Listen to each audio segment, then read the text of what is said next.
Good morning, dear students. Myself, Dr. Mamta Goyal, head of the Department Botany, SPC Government College, Ajmer. We were discussing about plant pathology and its history. In my yesterday's lecture, we took germ theory of diseases and the beginning of modern plant pathology.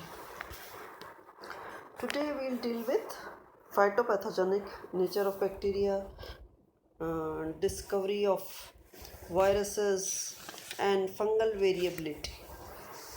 First of all, we'll take phytopathogenic nature of bacteria. Phytopathogenic जो term है, उस term का मतलब है phyto means plants, pathogenic मतलब जो disease cause कर सकता हो, प्लांट के ऊपर जो डिजीज़ कॉज कर सकता हो ऐसा पैथोजन। तो उसमें हम डिस्कस कर रहे हैं बैक्टीरिया को। तो बैक्टीरिया का नेचर एज अ फाइटोपैथोजन, बैक्टीरिया क्या पैथोजेनिक है प्लांट्स में, उसकी हम बात करना चाह रहे हैं। तो इसके लिए हम स्टार्ट करते हैं कि ये जो वर्क है फाइटोपैथोजेनिक नेचर ऑफ बैक्टीरिया है, ये सबसे पहले TJ Burrill, university of Illinois USA के हैं, जिन्होंने सबसे पहले 1878 में इसके ऊपर वर्क किया और उन्होंने दिखाया कि जो एक डिजीज़ है fire blight of pear in apple that was caused by bacterium, जो एक डिजीज़ फायर ब्लाइट जो डिजीज़ है जो एप्पल और पियर में होती है और जो एक बैक्टीरिया के द्वारा होती है, उस बैक्टीरिया का नाम है इरविनिया एमाइलोवोरा। तो इन्होंने जो है सबसे पहले इसके ऊपर इन्होंने जो वर्क था इलिनॉइस यूनिवर्सिटी के टीजे बरिल, इन्होंने इसके ऊपर सबसे पहले काम किया और इसी के बाद जो हुई इसकी डिस्कवरी हुई फाइटोपैथोजेनिक नेचर ऑफ बैक्टीरिया की। और इसके बाद जो है प्लांट डिजीज़ेस, ये जाना गया कि प्लांट डिजीज़ जो हैं वो बैक्टीरिया के द्वारा होती हैं। इनके वर्क के बाद, बरिल के वर्क के बाद ही ये पता लगा कि बैक्टीरिया जो है it is the pathogen that causes disease in plants. तो फाइटोपैथोजेनिक बैक्टीरिया का जो नेचर है, ये इसका बहुत कंट्रीब्यूशन जो है वो बरिल के बाद स्मिथ को जाता है, क्योंकि स्मिथ ने उसके ऊपर इतना सारा बहुत सारा वर्क किया और इतना एक्सीलेंट उसका कंट्रीब्यूशन है on the study of bacterial disease of plants. और उस ये है करीब 1895 ऑनवर्ड्स, और इसी के लिए Smith is considered as father of phytobacteriology, क्योंकि उन्होंने बहुत सारी डिस्कवरीज की थी और बहुत सारी मेथडोलॉजीज़ जो थी वो उसने इंट्रोड्यूस की थी for the study of bacterial plant disease. और इनका पूरा जो स्टडी का पीरियड था वो 1905 टू 1920 था, जिसके ऊपर इन्होंने बहुत सारी डिस्कवरीज की, मेथडोलॉजीज़ की और बहुत सारी स्टडी की बैक्टीरियल डिसीज़ के ऊपर। तो ये है फाइटोपैथोजेनिक नेचर ऑफ बैक्टीरिया। अब इसके बाद हम बात करना चाहेंगे डिस्कवरी ऑफ वायरसेस। वायरसेस की डिस्कवरी कैसे हुई, जैसे अभी हम बैक्टीरिया की करें, वायरसेस की डिस्कवरी कैसे हुई। जो टबैको क्रॉप जो हॉलैंड में हुआ था, ग्रो होता है, वो उसके ऊपर एक जो डिजीज़ हुई, सीवियर डिजीज़ हुई, और वो सीवियर डिजीज़ हुई 1870 में। तो टबैको क्रॉप में 1870 में बहुत सीवियर डिजीज़ हुई। एडोल्फ मेयर जो था, जो डायरेक्टर था एग्रीकल्चर एक्सपेरिमेंटल स्टेशन वैगेनिंगन का, वो डायरेक्टर था एग्रीकल्चर एक्सपेरिमेंटल स्टेशन वैगेनिंगन का। तो उसने अपनी स्टडी स्टार्ट की थी इसके ऊपर, इस डिज़ीज़ के ऊपर, और उसने 1880 में स्टार्ट की थी और 1886 में उसने पेपर्स में रिजल्ट्स अपने पब्लिश किए। इसके बाद जो मेयर है, उस मेयर ने इस डिज़ीज़ का नाम जो दिया था, वो डिज़ीज़ को उसने आइडेंटिफाई किया था मोज़ैक ब्रोंकाइट के नाम से, मोज़ैक ब्रोंकाइट। इसका मतलब मोज़ेक क्रोंकाइट का मतलब होता है कि जो मोज़ेक के जैसा हो, जो मोज़ेक लाइक पैटर्न बनाता हो लीव्स के ऊपर, डिजीज प्लांट्स के ऊपर, और जो अपनी लाइफ को आगे बढ़ाने में सक्सेसफुल होता हो बाय इन्फेक्टिंग जूस। उसमें से जो जूस निकल रहा है, प्लांट में से जो जूस निकल रहा है, जो एक्सट्रैक्ट निकल रहा है, वो टबैको प्लांट को इन्फेक्ट कर रहा है, हेल्दी टबैको प्लांट को इन्फेक्ट कर रहा है। इस तरीके से अगर इस तरीके से इन्फेक्ट कर रहा है तो उसको लगा कि ये रियल एजेंट है। उसी अगर कोई प्लांट डिजीज्ड है, वो डिजीज प्लांट मोज़ेक पैटर्न है उसके ऊपर, उसकी लीव्स पे मोज़ेक पैटर्न है, उसका अगर हम एक्सट्रैक्ट निकालें, उसका अगर हम जूस निकालें तो वह हेल्दी प्लांट को भी इन्फेक्ट कर देगा। तो ये मेयर का वर्क था। तो जो मेयर का कंट्रीब्यूशन था, वो मेयर का कंट्रीब्यूशन ये था कि भाई वो डिजीज़ कॉज करेगा और ये जो है ये एजेंट है। तो ये हमेशा याद किया जाएगा क्योंकि उसने अपनी ज़िंदगी में एक नया स्टेप फॉरवर्ड किया था, एक नया स्टेप आगे बढ़ाया था। और किस में आगे बढ़ाया था? Development of new branch of pathology की एक नई ब्रांच, और वो ब्रांच थी वायरस की ब्रांच, जो वायरोलॉजी के नाम से जानी जाती है। उसके पहले किसी ने उसके बारे में नहीं जाना था। तो सबसे पहले किसका वर्क हुआ? इस एडोल्फ मेयर का वर्क हुआ, जो director of agriculture experimental station Wageningen में काम कर रहा था। अब इसके बाद जो है वो स्मिथ का वर्क है। स्मिथ ने डिमॉन्स्ट्रेट किया कि जो पीच येलो डिजीज़ होती है वो बहुत कंटेजियस होती है।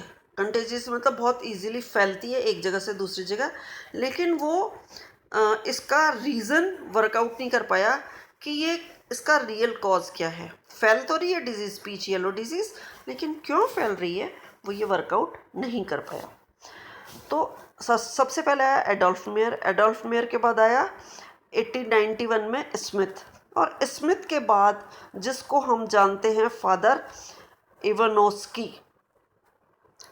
It was Ivanovsky in 1892 who first successfully experimentally demonstrated that the tobacco mosaic disease was caused by agents which successfully passed the Chamberlain filter that retains even the smallest bacteria।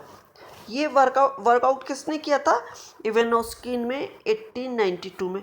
उसने क्या किया? सबसे पहले उसने workout किया कि experiments के through, और डेमोन्स्ट्रेट भी किया कि टबैको मोज़ेक वायरस जो है वो एजेंट है जो कि अगर हम एक फ़िल्टर लगाते हैं तो उस फिल्टर के थ्रू जो है वो पास हो जाता है। वो बैक्टीरिया तो उसमें रिटेन हो जाते हैं, इस फिल्टर के अंदर बैक्टीरिया रिटेन हो जाते हैं, लेकिन ये जो इन्फेक्टिंग एजेंट थे, ये एजेंट उसके थ्रू पास हो जा रहे हैं, और जो नीचे उसका लिक्विड आ रहा है फिल्टर करने के बाद जो आ रहा है उसके थ्रू ये डिजीज़ हो रही है। इसका मतलब कि कुछ ना कुछ वो फिल्ट्रेट है उसके अंदर है। और ये जो चैम्बरलैंड जो फ़िल्टर होता है, ये फ़िल्टर स्मॉल से स्मॉलेस्ट बैक्टीरिया को भी रिटेन कर लेता है। तो it was an important clue, बहुत ही इम्पॉर्टेंट क्लू उसने वर्कआउट किया था। और लेकिन वो इस आइसोलेट नहीं कर पाया था कि ये क्या है। वो कह तो रहा था ये बैक्टीरियम ही है, स्मॉलेस्ट बैक्टीरियम ऊपर रह जाता है, लेकिन ये क्या है? He was inability to isolate, despite his inability to isolate any bacterium, Ivanovsky still maintained that either the pathogenic bacterium somehow passed through the filter, or a toxin secreted by it passes through the filter and made filtrate infectious। अब उसने जो अपने results निकाले थे वो ये निकाला कि जो पैथोजेनिक बैक्टीरिया है वो किसी भी तरीके से या तो उस चैम्बरलैंड फ़िल्टर से पास हो गया, या फिर उसने कोई टॉक्सिक सिक्रीट किया, और वो जो टॉक्सिक सिक्रीट किया वो टॉक्सिक पास हो गया फ़िल्टर के थ्रू, और जब वो टॉक्सिक पास हो गया तो उस टॉक्सिक के थ्रू इन्फेक्शन फैल गया। ये इवानोस्की का वर्क था। इसके बाद जो था, इवानोस्की के बाद आया बीजरनिक।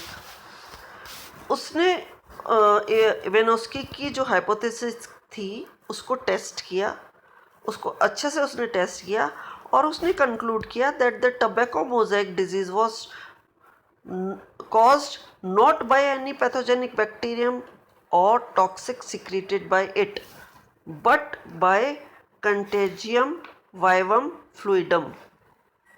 कंटेजियम वाइवम फ्लूइडम का मतलब होता है living infectious fluid which he referred as virus. अब इसने बिजरनिक ने इवानोस्की के काम को आगे बढ़ाया, उसकी हाइपोथेसिस को ली और उसने ये वर्कआउट किया कि जो टबैको मोज़ेक वायरस है, वो जो टबैको मोज़ेक डिजीज़ है, वो पैथोजेनिक बैक्टीरियम के द्वारा कॉज नहीं होती, ना ही कोई टॉक्सिक है जो कि उसमें से फिल्टर होकर के नीचे आ जाता है और उसके थ्रू इन्फेक्शन फैलता है, ऐसा नहीं है। और डिजीज़ किसके द्वारा होती है? Contagium vivum fluidum. इसका मतलब है कि लिविंग इन्फेक्शियस फ्लूइड। और लिविंग इन्फेक्शियस फ्लूइड का उसने क्या नाम दिया? उसने उसको रेफ़र किया, वायरस का नाम दिया। और वायरस का मीनिंग एक्चुअली में क्या होता है? पॉइजन। वायरस मीनिंग उसका that is poison. And he said that the virus multiplies on it in vivo. ये इन विवो भी मल्टीप्लाई कर जाता है। और इस कंट्रीब्यूशन के लिए, for this contribution, Beijerinck is honoured as the father of virology. तो वायरोलॉजी का फादर कहा जाता है बिजरनिक, क्योंकि he was the first who termed virus, और वायरस इज पॉइजन, और उसने बेसिक एक्चुअल जो रीज़न था वो उसने वर्कआउट किया। तो हमने जो डिस्कवरी है वायरस की हमने देख ली। सबसे पहले एडोल्फ मेयर, उसके बाद स्मिथ, उसके बाद इवानोस्की और उसके बाद बिजरनिक। तो this is about the discovery of viruses. अब हम लेते हैं फंगल वेरिएबिलिटी के ऊपर। The important phenomena of variability among fungal pathogen was first discovered by Erickson in 1894। Fungal variability हम जानते हैं कि फंगस में फिजियोलॉजिकल बहुत सारी रेसेस पाई जाती हैं, उनकी एग्जिस्टेंस होती है। रेस्ट फंगस को हम जानते ही हैं। तो ये जो फिनोमिनन था वेरिएबिलिटी का फंगल पैथोजन का, it was discovered by whom? It was discovered by Eriksson 1894। और उसने ये कहा कि ये जो physiological existence of physiological races है इन रस्ट फंगस, ये जो है this is he held them responsible for availability of short lived resistance among many of the crop varieties. उसने कहा कि कई सारी शॉर्ट लिव्ड रेजिस्टेंस हैं, उनमें भी अवेलेबल होती है, क्रॉप वेराइटीज़ पाई जाती हैं, उसमें ये he held them responsible for the availability of short-lived resistance। अब प्लांट पैथोलॉजी जो है ये धीरे धीरे हम देखते हैं कि मैच्योर्ड होती जा रही है एज ए साइंस। और ये साइंस के जैसे मैच्योर होते होते कौन सा ईयर आ गया? 20th सेंचुरी आ गया। तो मैचुरेशन उसमें होता जा रहा है। शुरू में उसमें कुछ भी नहीं था, धीरे धीरे हमने देखा उसमें बैक्टीरिया आ गया, धीरे धीरे हमने देखा उसमें वायरस आ गया, धीरे धीरे हमने देखा कंट्रोल, स्टार्टिंग में हमने देखा कंट्रोल के ऊपर वर्क था। तो ये धीरे धीरे मैच्योर होती जाती है। और many hundreds of plant pathogens have been successfully identified. 20th century में बहुत सारे आइडेंटिफाई होते चले गए। वेरियस डिजीज़ जो हैं वो डिस्क्राइब होती चली गई, उनको डिटेल में डिस्क्राइब करते चले गए। और considerable number of control measures को जो है वो दे हैव बीन एक्सप्लोर्ड। तो ये हम देख रहे हैं कि इतनी धीरे धीरे 20th सेंचुरी के अंदर हम आगे बढ़ते जा रहे हैं। The study of genetics and of the physiology of plant diseases, they have been expanded greatly and new chemical compounds have been developed to control diseases। तो हम देख रहे हैं कि धीरे धीरे ये क्या हो रहा है कि बहुत इसके ऊपर वर्क होता गया, साइंटिस्ट इसके ऊपर वर्क करते चले गए, पैथोलॉजिस्ट इसके ऊपर वर्क करते चले गए।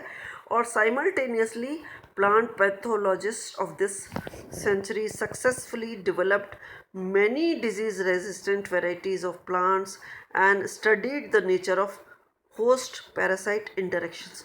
आगे बढ़ता जा रहे हैं हम बहुत। हमने डिजीज़ रेजिस्टेंट वेराइटीज़ बना ली, हमने नेचर स्टडी कर लिया, क्या नेचर है होस्ट पैरासाइट इंटरेक्शन का, क्या नेचर है उसको हमने स्टडी कर लिया। तो हम इस धीरे धीरे 20th सेंचुरी में हम इन बहुत सारा जो पैथोलॉजिस्ट हैं उनका बहुत आउटस्टैंडिंग कंट्रीब्यूशन होता चला गया। अब इस तरीके से फंगल वेरिएबिलिटी आ गई। अब हम धीरे धीरे अब आगे हम इसको क्या स्टडी करेंगे, अब आगे हम स्टडी करेंगे some of the most outstanding contribution in the field of plant pathology during 20th century. और ये हम स्टडी करेंगे क्रोनोलॉजिकल फॉर्म में, पहले किसने किया और बाद में किसने किया इस 20th सेंचुरी के अंदर। इसको हम क्रोनोलॉजिकल ऑर्डर में स्टडी करेंगे नेक्स्ट लेक्चर्स में। और उसके बाद इंडियन वर्क के साथ हम इस पैथोलॉजी का इन उसकी हिस्ट्री को इंडियन वर्क के साथ इसके ऊपर फुल स्टॉप लगाएंगे। ठीक है, okay, will continue with my next lecture.